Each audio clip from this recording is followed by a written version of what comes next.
What I just found right there is a crank thing, if I examine it, tough enough to handle the most intense experiments.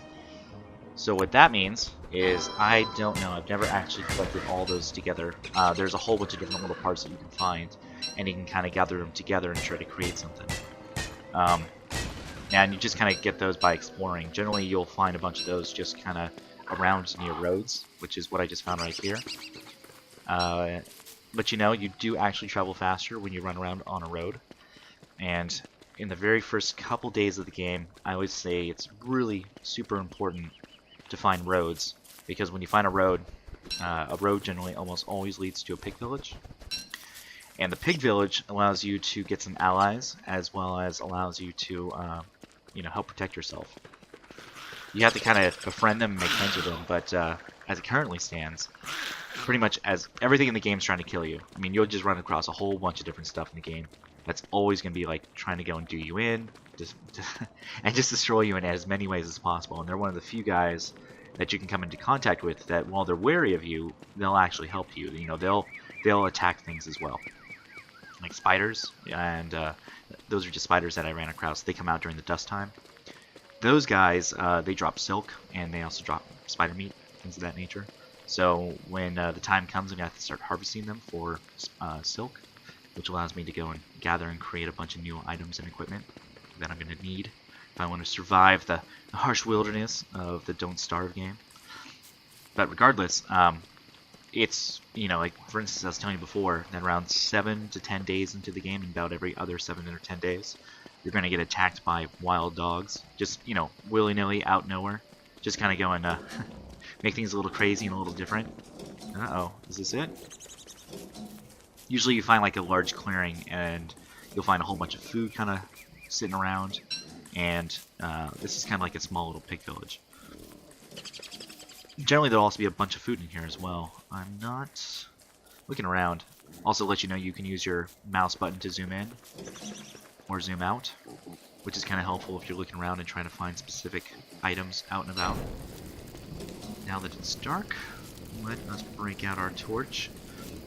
I'm just kind of looking at the outskirts of town. Usually, hey, it's the Pig King. Randomly, in various pig villages, you'll find the Pig King. And with the Pig King, here we go. Look at all this. Oh man, look at all these bushes. With the Pig King, he will allow you to go and trade meat for gold nuggets. Now, when you first start off the game, you should be able to go and find enough of those boulders to give you all the gold nuggets that you'll need for all your different inventions. But once again, as I told you before, flint is finite. And with that being said, that means that you only have a certain amount of flint to make all the tools that you're going to need, which is whether it's a shovel, whether or not it's a pick, whether or not it's an axe, so you can go and actually cut down trees. So with that being said, after, since there's only a finite amount of that, the only other thing you can really turn to is some of the gold items. If I scroll down here, it doesn't even give me those options yet. But you can make like a golden axe, you can make a golden shovel, you can make a golden pick, which lasts a lot longer. But the easiest way to get that is just by pretty much going and trading with that the Pig King. So now that I have that, what I'm trying to do now, because I know that I'm always going to want to create your base clan next to a pig village. And why is that? Because when you run into something that you don't know how to fight, or you don't know how to kill, or it's just, it gets kicked your butt. This right here is a wormhole. So let's look at our map real quick. I took this road all the way down here. This was my starting point. And I took the road all the way here and found myself a wormhole. Now, wormhole is important because I didn't actually realize this till the first couple playthroughs that I found, is that right now my sanity is 189. Jump into a wormhole will just take you to a random location in the distance. And so it actually went and detracted about 15 of my sanity away. That's not bad. It kind of took me back to all the way up here, which is sort of where I wanted to be anyways. So this is the pig village. If you remember, I mean, it's kind of easy because you don't find a lot of places where it gathers that closely. I got lucky because I found a Pig King right there. But with this huge, giant group, it kind of gives me a good idea of where they are. Because of that, I'm going to want to create my base camp somewhere near the pig village. and you generally want to make it in this type of safari area, I guess plains area I should say. The plains area has a whole bunch of those rabbits, which is going to be a good source of food when I'm not able to harvest berries anymore. So now that I started off of here, I'm going to make my way. I'm going to try to go and open up some of this additional area so that I can see what I have to work with. Make my way down to this section and try to find myself a new home right there. Now as I go, still just kind of cruising around. For those of you that are new to the game, this is a pond. The pond allows you to go fishing, and you get a fishing pole which requires silk. When I first got it, I thought you could fish in the ocean, and I was messing around for a bit trying to figure out exactly where, how to access it and how to work with it. But the only places you can actually fish in the game are in ponds. Suspicious pile of dirt. When you unravel this, and you see the little paw print of where it goes, this is going to be a specific type of enemy, which actually drops you some very, very important equipment. It's kind of a piece of equipment that you need to survive the cold, and you can actually track that and click on the suspicious piles of dirt and keep on tracking it and see where it goes until it opens on up and you actually find the enemy. Now, since I just started the game and I'm sort of a noob right now, I don't have all the equipment, I don't have pig friends, all the things of that nature. As it currently stands, I'm just going to kind of cruise around and still look for additional items. Try to work on finding my new home base. Look for additional bushes. The bushes are great because those are the easiest source of ways of obtaining food. Once again, sorry if I keep on opening up the inventory. Not the inventory, but the map. It makes it a little bit easier for me to find everything.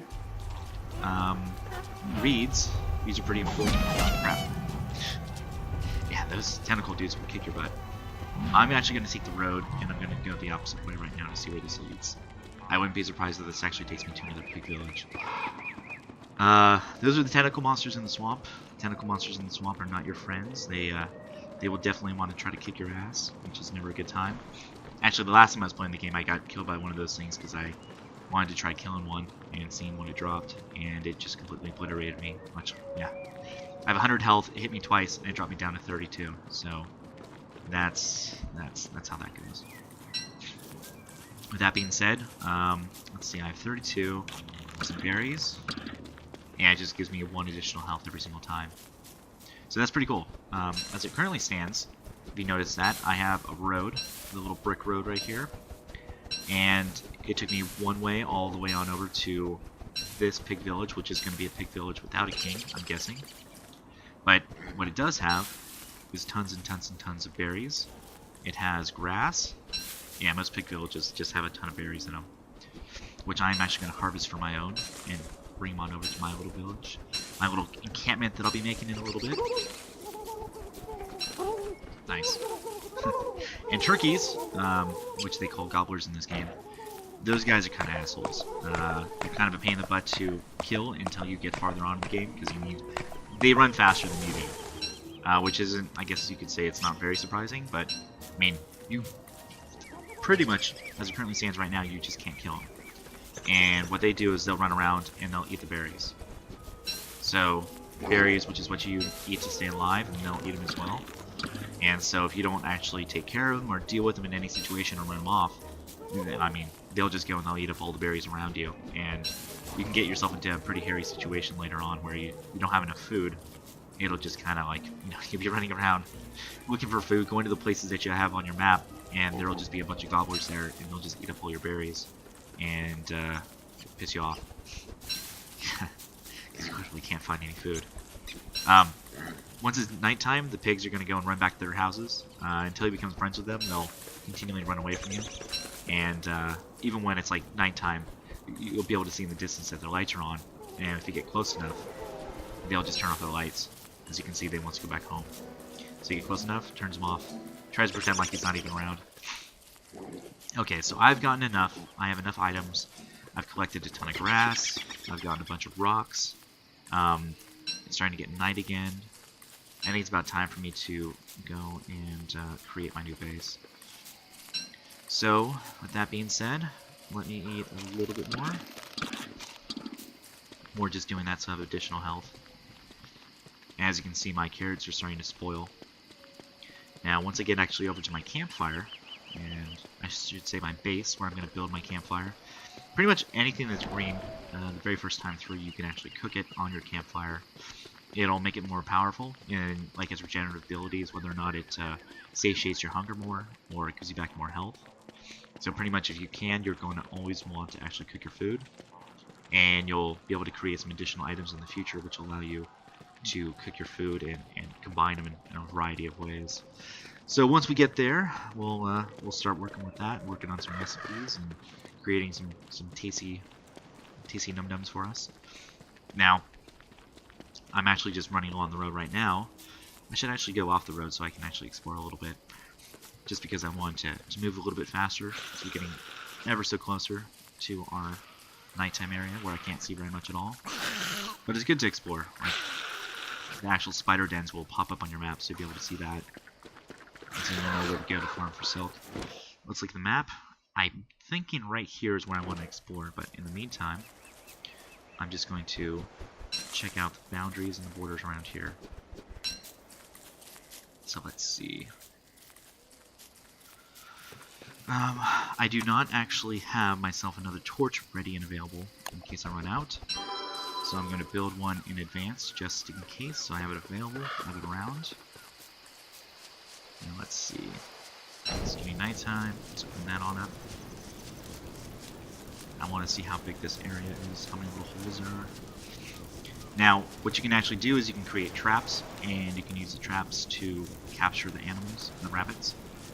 But those use up resources like twigs and grass. So with that being said, I want to be able to look at that and see how much twigs and grass are available for me to use. As well as I want to go and see how many holes are available.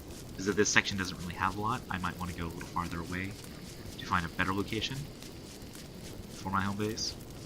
A pretty big safari area or grass area is going to be better off for me. As you can see, that's not very big. That's a little too far away. So let's explore in this area and see whether or not I can find another section, another grasslands area, prairie area. I don't even know the word I want to use. Hey, sweet. So this area right here, this bedrock area, which is just stone, this area generally just has a whole bunch of just rocks in here. Nothing else grows in here. With that being said, I want to gather up as much of this as possible. Because right now, I'm just looking for gold nuggets. That's right, I said nuggets. Tasty, delicious little nuggets of gold. Once again, my task before, or until I actually create my home base, my task is to create and build about, or gather about 10 of these. 11 would be best. And once again, you can never have too much flint. Let's eat some of these carrots. It's a metal potato thing. Metal potato thing is similar to the crank thing, which is they're items that you can construct and you can add to a section later. So until you have an opportunity to, you're always going to want to pick them on up and just carry them with you. And when you get to your home base, you can create a chest and you can store them there. And that'll make it a lot easier for you to kind of gather them on up. And once you actually find the weird little contraption on the ground where you can place them, you can just kind of store them and use them for later. Now that might not make a lot of sense to you. It doesn't really make a lot of sense to me just yet either, just because I've never actually completed and collected all the items and placed them. But that's the only thing I've ever been able to find to do with them. You right click on them. And the metal potato thing contains great and fearful power. The crank thing, tough enough to handle the most intense experiments. And what's actually pretty cool is that all the different characters, they actually say different things. They actually have a different tone to their voice as well. So when you get a girl, she's going to be higher pitched. You go and get some of the other guys, going to be lower pitched. And they'll all say kind of different things depending on what their character is. So that's pretty cool. Right now I actually have 9 nuggets. Come on, need me some more nuggets. And getting close to my goal. And the only reason I'm doing that right now rather than going back and doing it later is since I'm actually in this area. And to make everything that I want once I get my base set up is going to require 11 nuggets. Which will let me get the different machines.